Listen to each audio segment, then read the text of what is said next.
Good evening. I'd like to talk with you about obesity. I think that we can all agree that America has a serious obesity problem. 40% of adults and 20% of children are obese. The CDC says there is no single or simple solution to the serious epidemic of obesity. It's a complex problem and it requires a multifaceted approach. Given the seriousness of this issue, I think that we can all agree that we need to find a solution.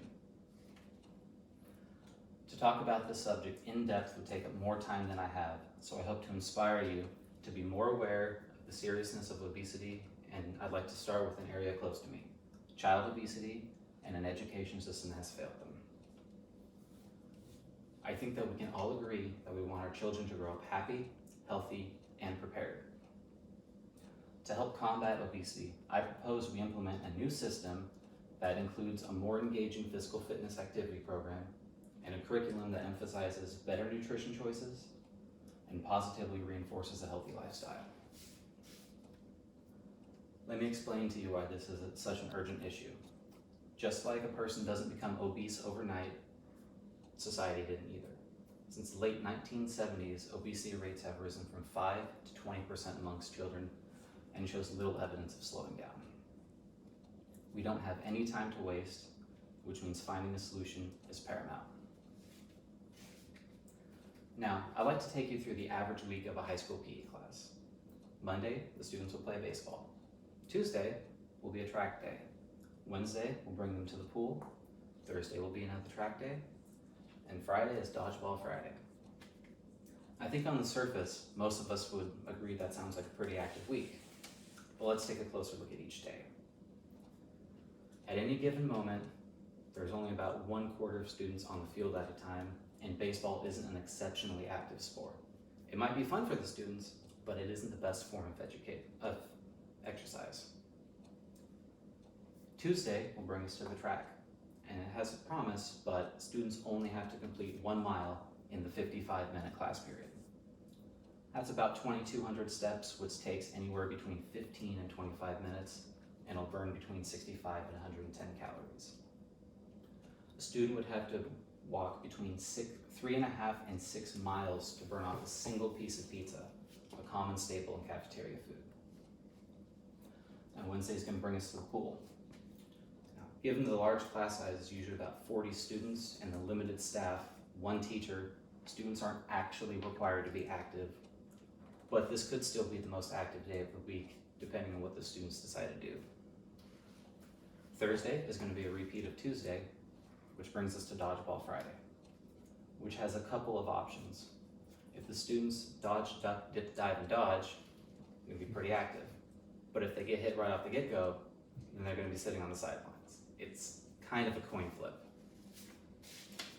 Still, this might seem like an active week, but let's look at the numbers. Studies show that students are only moderate to vigorously active about 7 minutes in class. That's 8.6% of the class period. The World Health Organization recommends at least 150 minutes a week of moderate intensity aerobic activity. Studies show that 50% of students report getting at least 5 days a week with a minimum of 1 hour of activity, while 15% of children report not even getting a single day with an hour of activity throughout the entire day. Now, this could be partially due to the fact that only 30% of students report going to PE class all 5 days of the week. Suggesting that students are actively participating and the activities are engaging, less than 1/3 of students are receiving the recommended activity duration times in school. So, what's the big issue with obesity and inactivity then? Well, hypertension, diabetes, and heart disease. Oh, by the way, heart disease is the most common killer in America, claiming more than 610,000 lives each year. That's 1 in 4 deaths. Not to mention 30 million Americans affected each year by diabetes. That's almost 17 times the population of West Virginia, the state with the highest rate of diabetes. These two diseases not only go hand in hand, but are directly related to obesity. So, I think we can all agree that obesity, inactivity, and diseases are a problem. But let's be honest, there are some potential drawbacks to changing education curriculum. As with most changes, there's a cost and a duration for the changes to take place in.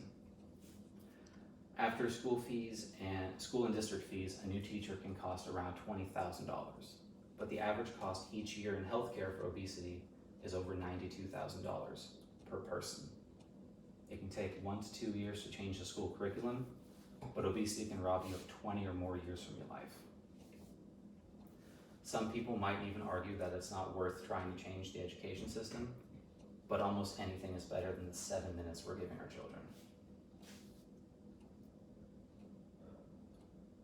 So, now that we've taken a closer look at the problem, I think we can all agree that we need to combat the serious issue of obesity, especially amongst our children.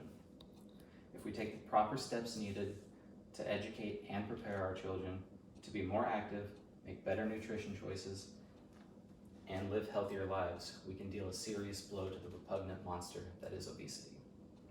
We can create a brighter, healthier future for everyone.